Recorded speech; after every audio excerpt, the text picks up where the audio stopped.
first move there, Spitfire. What was that?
Absolutely spectacular.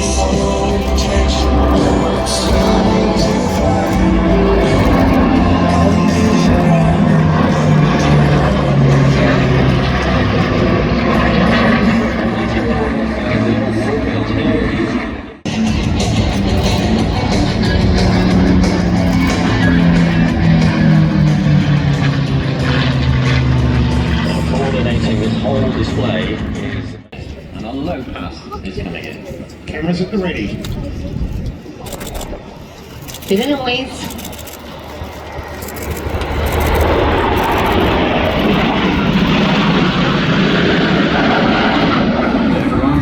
I'm sure whether the F-35s are going to show their weapons today, but you'll definitely be able to see the pylon to the Super Hornet where we can carry up to 2,000 pounds of weapons.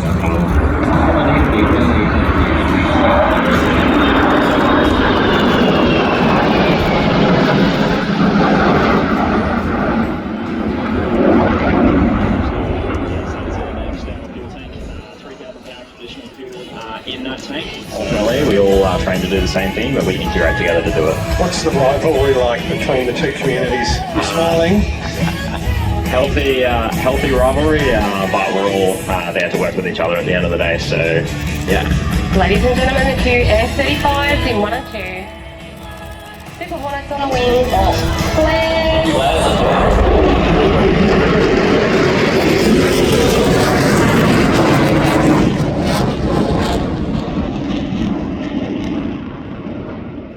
The jets have rejoined up with the KC-30, so we've got the F-35s in close formation on the wingtip, and then we've got the Super Hornets sitting behind the wings, simulating that they are connected up to the drogue, getting some air refueling there. The MLTT is not only drone capable, it also has that 2-ton boom, the refueling advanced area refueling system.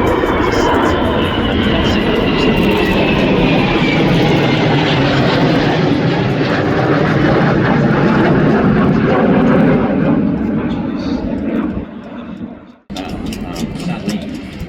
I don't think it's detracted too much. I've done a great job of helping me out there. Thank you very much. So we've got nice to the crowd, and then Freddie and Winnie further away. Give them a wave.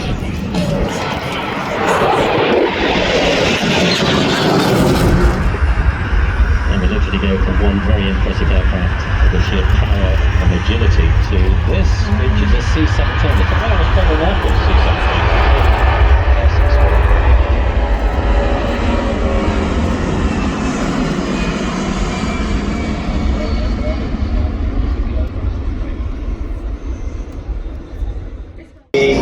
MH60R Romeo variant of the Seahawk, and this is showcasing tanks over the ocean. We wouldn't normally see them over there, but of course the Seahawk Romeo operate off the back of the ship. The Boeing 737 is supposed to be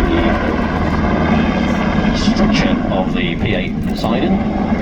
Better word to say that, but a last ditch effort for if we get trapped and then locked onto by a missile. So if we have to go all the way into a weapon engagement zone for whatever reason, and we do get lit up, then the flares will hopefully take the missile for us as we evade and get down to the ground level. How do you store these on ships? Come to the end. What are we going to see here, Neil, on the right? So we should see from this aircraft, basically it's going to stop very quickly right in front of the cloud center essentially, putting the brakes on, and out of the back of the aircraft we will see a number of SEC or defense personnel, security forces, and they are going to leap out of the back of the aircraft and essentially, if you imagine taking securing an airfield, if they're in a difficult situation, they'll be deploying.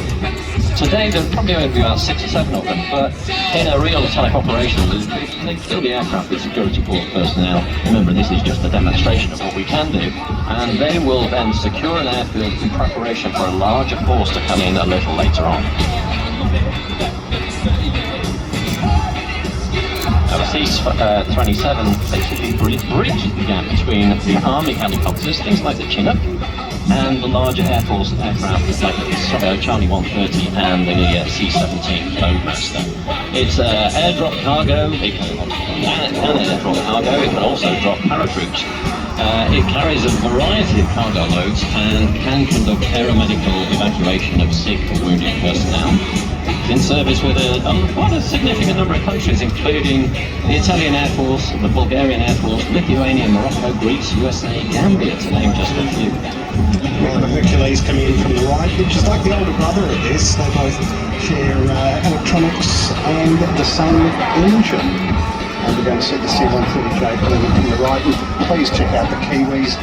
Clutch, they have a brand new aircraft that's very new. They must be very happy with themselves, the Kiwis. Very shortly, we'll see the Charlie 130, the Hercules, coming in from the right. Also in the distance, you can still see the fighters that are providing that overlook. So what sort of things will they be doing at the moment, though? Yeah, so they'll be working with security forces on the ground to secure that joint terminal controller, as we like to commonly know as a JTAC. So they can't actually be overhead the airfield, but they'll be having that direct line of communication primarily through CA's weapon systems officer. So we've got the airgun out there. She'll be taking control of that situation. Talk about a JTAC. The ability to try and take back the airfield. So it's a real deterrent. It's a real simulation of a battlefield here at the moment, in some way. Absolutely. In many ways. Clutch, we see the big lump on the front of the Hercules is communication. It might be SATCOM or some sort of aerial. That's obviously hugely important to networking the battle space, isn't it? Yeah, definitely. So each of these aircraft we've seen on display here today, so we just had the Spartan and now we've got the C-130J Hercules. So each one of those aircraft is providing that key line of communication as well as information passage over the link networks that we commonly operate with. And then all of those are feeding into one big grand picture, which is the battle space awareness that we were talking about with the E7 as well. And they're coming out in pairs, but I also noticed the dog. Yep, the canine, as they call it. That's what they call a rough landing. I've only just got that joke. No, that's not possible, Tony. Oh my goodness. And what sort of a role would that dog play in this sort of a situation? As part of security forces, we do have a number of dogs. Obviously, they're a real deterrent. The last thing you want to do is let people follow up. But they would send the dog in to essentially pose the primary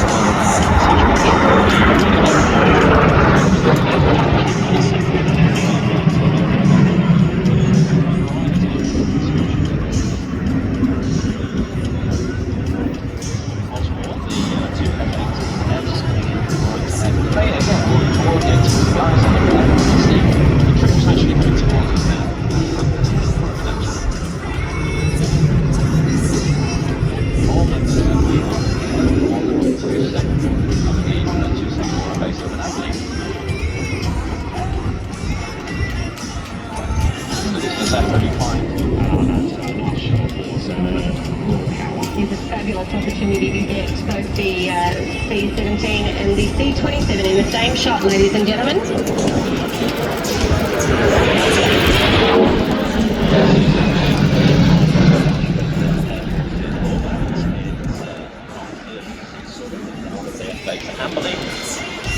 And it's a Globemaster. This is a strategic area. You see the Charlie 130, which is sort of million size.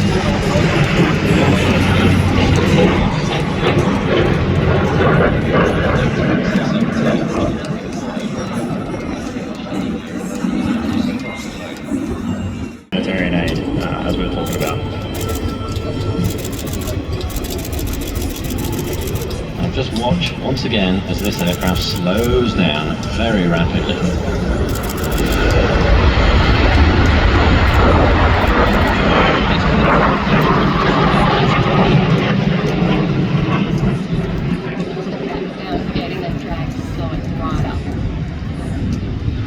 On the top of the wings, those are the spoilers, which will just reduce speed again very quickly, and you see the engines start to close up as they're doing. That's basically the thrust reversing system. Notice the cargo door at the back will start to open very shortly. And then the troops on the ground will start to redeploy into the back of the C-17. More people, like the E7 and the Mission Commander, would talk over some of the other assets as well. But more importantly, we all have that situational awareness of what is happening at any one time. We have supers coming in from the right. If you were to get your cameras at the ready.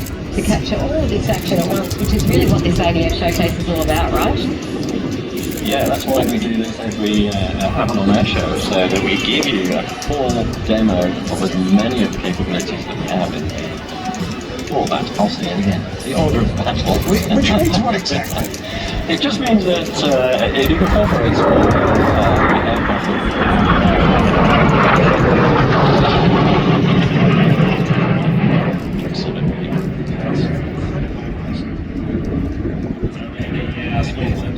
Capabilities of the ADF, but we managed to squeeze it all into a very tight and close-knit show for the crowd. But as I said, very small sneak peek of all the capabilities that we have in the Australian Defence Force. There's a lot you can't talk about. There is, but also a lot we just don't have time to show the people here at Avalon today. We can't have the entire force here because, of course, they're out there doing all the other things in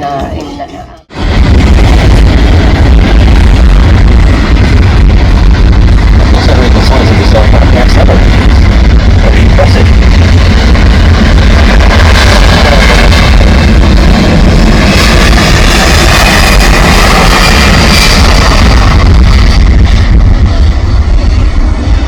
So that is the C-17 Globemaster operated by 36 crew. Big pass. Noise. What you're hearing on these.